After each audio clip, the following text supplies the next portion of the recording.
So hello learners, welcome to the channel. So இன்னைக்கு நம்ம வேர்ட்ஸ்வர்த்தோட composed upon Westminster Bridge அப்படின்ற போயத்தை பற்றி பார்க்க போகிறோம்.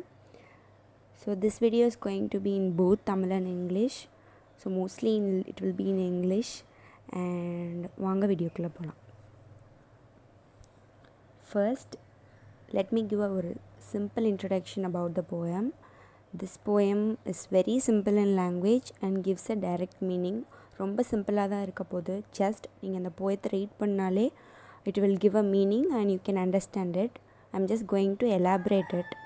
Next, இந்த போயம் எப்படின்னா, ஒரு poet வந்து bridge மேலே நின்றுட்டு ஒரு early morning ஒரு வியூவை பார்க்குறாரு. And the view is so mesmerizing and it gives very beautiful feeling to the author, and so the poet is commenting his feelings throughout the poem. This poem is full of praises of the people of London and the city. So poem oda first line ku nama poidalam. Let's read the poem. First line: earth has not anything to show more fair. So poet என்ன சொல்கிறாருன்னா, இந்த scene தான் இருக்கிறதுலே ஒரு best side இந்த whole யூனிவர்ஸில் அப்படின்னு சொல்கிறாரு. So we can understand how poet is astonished by the beauty, just very simple beauty. அது poetக்கு எவ்வளோ ஒரு அஸ்டானிஷ்மெண்ட் கொடுக்குது அப்படின்றது இந்த சிங்கிள் லைனில் நம்ம பார்க்கலாம். And it's a hyperbole. So the next line: dull would he be of soul who could pass by. So if a passerby who is passing the bridge cannot appreciate the beauty of this view, he calls him a very soulless person, or his soul is dull. So அந்த அளவுக்கு the authorக்கு வந்து இந்த view ரொம்ப ஒரு டச்சிங்காக இருக்குது. So ஒரு soul touching வியூவாக இருக்குது இந்த authorக்கு, and it's a very breathtaking view. A sight so touching in its majesty. So the sight is not very simple. The view is so rich and grand, hence author calls this a majestic view. The city now doth like a garment wear the beauty of the morning, silent and bare. So usually a clothing adds beauty to the person. So likewise the morning is like a rich clothing the London is wearing. And the next he calls it silent and bare. Usually the morning is very silent and bare. It is very true and raw. So the next line: ships, towers, domes, theatres and temples lie open unto the fields and to the sky. So here the author goes all praise for the architectural and technical skill of the people of London. So here சொல்றாரு ships, towers, domes, theatres, temples. So or we can see those things everywhere in the London அப்படின்னு சொல்கிறாரு. So and it is unto the sky அப்படின்னு சொல்கிறாரு. So he is simply exaggerating the materialistic man-made beauty which are covered everywhere unto the sky அப்படின்னு சொல்லி exaggerate பண்ணுறாரு நம்ம poet. All bright and glittering in smokeless air. So next இப்போ கொஞ்சமாக வந்து விடிய ஆரம்பிக்கும் போது நல்ல பிரைட்னஸ் கிடைக்குது. So the author says, as the sun's rays begins to spread faster, the city is becoming more brighter and shining as the air is unpolluted. Usually now the city will be vehicle-less, traffic irukadu. So basically it will be unpolluted and smokeless. So he is witnessing, next line: never did sun more beautifully steep in his first splendor, valley, rock or hill. So he is just seeing a most beautiful sunrise that he had never witnessed before. So in his first splendor, valley, rock and hill. Next, the sun's rays falls on the valley, rock and the natural resources of the London, and which is enhancing its beauty.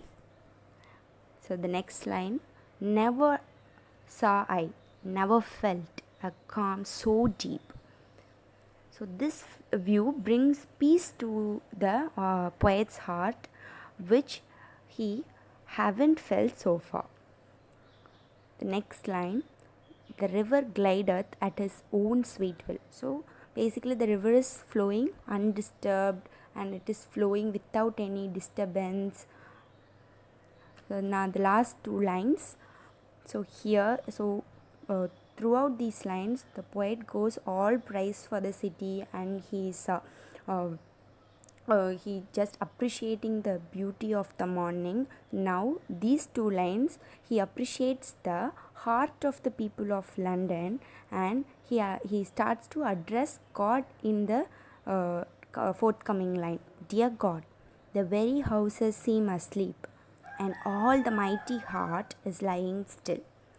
So he's addressing God now, and ends the poem by appreciating the people in London too. He says people are sleeping with a great heart, and they are still sleeping. That's how he ends the poem.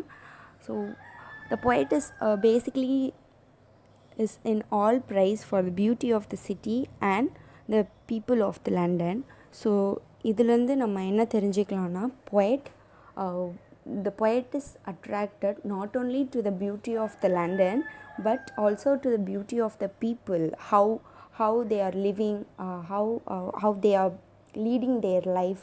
அதை பார்த்து ரொம்ப poet Impress ஆகிருக்காரு. And டோட்டலாக பார்க்கும்போது he loves London, not only the city but the people who are living in the city too. He just loves the city. So next the poemலேருந்து ஒரு சில important points பார்ப்போம்.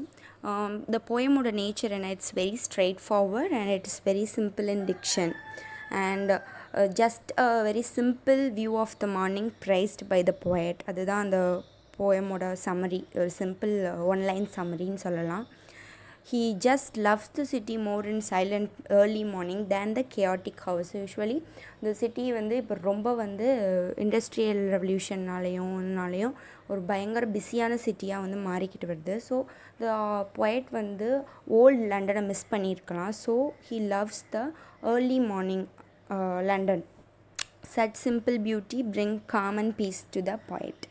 The next last point, he enjoys and appreciates every part of the city and accept the changes. So the ships, towers, இதெல்லாமே ஒரு புது technical and architectural ஒரு பில்டிங்காக, பெரிய பெரிய பில்டிங்காக திடீர்னு இருக்கும்போது the poet is very much welcoming and he is appreciating their technical skill. And also he side by side he also appreciates the nature of the London which is not vanished. So next உங்கள் essays and பேராகிராஃப்ஸில் இந்த பாயிண்ட்ஸ்லாம் include பண்ணுங்கள். And if you are going to write an essay or going to submit a project on this poem, these points might help you. First, appreciate the beauty as the author in your own words. So author எப்படி appreciate பண்ணியிருக்காரோ அந்த பியூட்டியை, and you just criticize in your own words, positively or negatively. Such simple view becomes rare in the materialistic world. So இந்த மாதிரி ஒரு சிம்பிளான view கூட ஒரு ஒரு பிஸியான ஒரு இடத்துல மறைஞ்சு போயிடுது, and the people fails to notice these views. So the author